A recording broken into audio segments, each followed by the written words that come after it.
ഇത്തവണത്തെ വേനൽക്കാലം നമുക്ക് അല്പം ആശ്വാസകരമായ ഒരു വേനൽക്കാലമാണ്. കഴിഞ്ഞ 2 വർഷങ്ങളൊക്കെ നോക്കിയാൽ ഈ സമയത്തൊക്കെ പൊള്ളുന്ന ചൂടായിരുന്നു. പക്ഷേ ഇത്തവണ അങ്ങനെയല്ല, നമുക്ക് നല്ല വേനൽ മഴ ലഭിക്കുന്നുണ്ട്. ഇനി മെയ് 27 ആകുമ്പോഴത്തേക്കും കാലവർഷം എത്തുമെന്ന് പറയുന്നു. ഇതിനിടയിലുള്ള ചെറിയൊരു ഗ്യാപ്പിൽ സംസ്ഥാനത്ത് മഴ ശക്തമാകുമെന്ന് വീണ്ടും ഒരു മുന്നറിയിപ്പുണ്ട്. ഇന്നും നാളെയും യെല്ലോ അലർട്ട് പ്രഖ്യാപിച്ചിട്ടുണ്ട്. കാലവർഷം ഈ മാസം അവസാനം തന്നെ എത്തിച്ചേരുമെന്നും കേന്ദ്ര കാലാവസ്ഥാ നിരീക്ഷണ കേന്ദ്രം അറിയിക്കുന്നു. ഐഷത്തുൽ ഷംന വിവരങ്ങളുമായി. Shamna, good morning. രാവിലെ ഡ്രൈവ് ചെയ്ത് വരുന്ന സമയത്ത് മഴയുണ്ടായിരുന്നു. ഇന്നലെയും വൈകിട്ട് മഴ പെയ്തു തിരുവനന്തപുരത്ത്. സംസ്ഥാനത്തിന്റെ മറ്റേതൊക്കെ ഭാഗങ്ങളിലാണ് ഇന്ന് മഴയ്ക്ക് സാധ്യതയുള്ളത്? മാത്രമല്ല, ഇത് ഇപ്പോൾ 27-നാണ് കാലവർഷം എത്തുമെന്ന് മുന്നറിയിപ്പുള്ളത്. ഇത് എത്ര ദിവസം നീണ്ടു നിൽക്കും ഇപ്പോഴത്തെ ഈ മഴ? Sreeja, good morning. നേരത്തെ സൂചിപ്പിച്ചതുപോലെ തന്നെ വേനൽ ഇത്തവണ കുറച്ച് ആശ്വാസമാണ്. കാരണം പലപ്പോഴായി വേനൽ മഴ ലഭിച്ചിരുന്നു. കാലവർഷം ഇനി എന്തായാലും 27-ന് തന്നെ എത്തുമെന്നാണ് മുന്നറിയിപ്പുള്ളത്.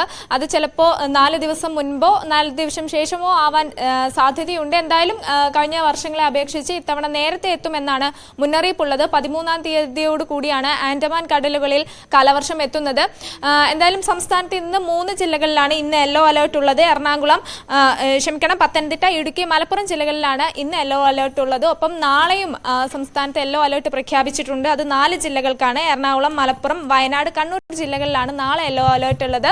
ഒപ്പം ഈ 13-ാം തീയതി വരെ 13-ാം തീയതിക്ക് ശേഷം ഈ കാലവർഷം എത്തുന്നത് വരെ മഴ ശക്തമാകും എന്നൊരു മുന്നറിയിപ്പ് കൂടിയുണ്ട്. ഒപ്പം ശക്തമായ കാറ്റിന്, ഇടിമിന്നലിനൊക്കെ സാധ്യതയുണ്ട് എന്ന് കൂടി കാലാവസ്ഥാ കേന്ദ്രം മുന്നറിയിപ്പ് നൽകുന്നുണ്ട്. എന്തായാലും ആശ്വാസമായ ഒരു വേനൽക്കാലം അത് അവസാനിക്കുമ്പോൾ കാലവർഷം നേരത്തെ എത്തുന്നു എന്ന മുന്നറിയിപ്പ് കൂടിയാണ് വരുന്നത്. ശരി, എന്തായാലും പുറത്തിറങ്ങുന്നവരുടെയൊക്കെ ഒരു പ്രത്യേക ശ്രദ്ധയ്ക്ക്. പെട്ടെന്ന് മഴയില്ല എന്നൊക്കെ തോന്നും, പക്ഷേ മഴ എപ്പോൾ വേണമെങ്കിൽ പെയ്യാം. കയ്യിലൊരു കുട ഉണ്ടാവുന്നത് നല്ലതാണ്. വൈകിട്ട് മലയോര മേഖലയിലൊക്കെ യാത്ര ചെയ്യുന്നവർ പ്രത്യേകം ശ്രദ്ധിക്കുക. ഇടിയോടുകൂടിയ മഴയ്ക്ക്, ഇടിയും മിന്നലും ഒക്കെയുള്ള കൂടെ കാറ്റുമുള്ള ഒരു മഴയ്ക്കാണ് സാധ്യത പറയുന്നത്. അപ്പോൾ വളരെ ശ്രദ്ധിക്കുക.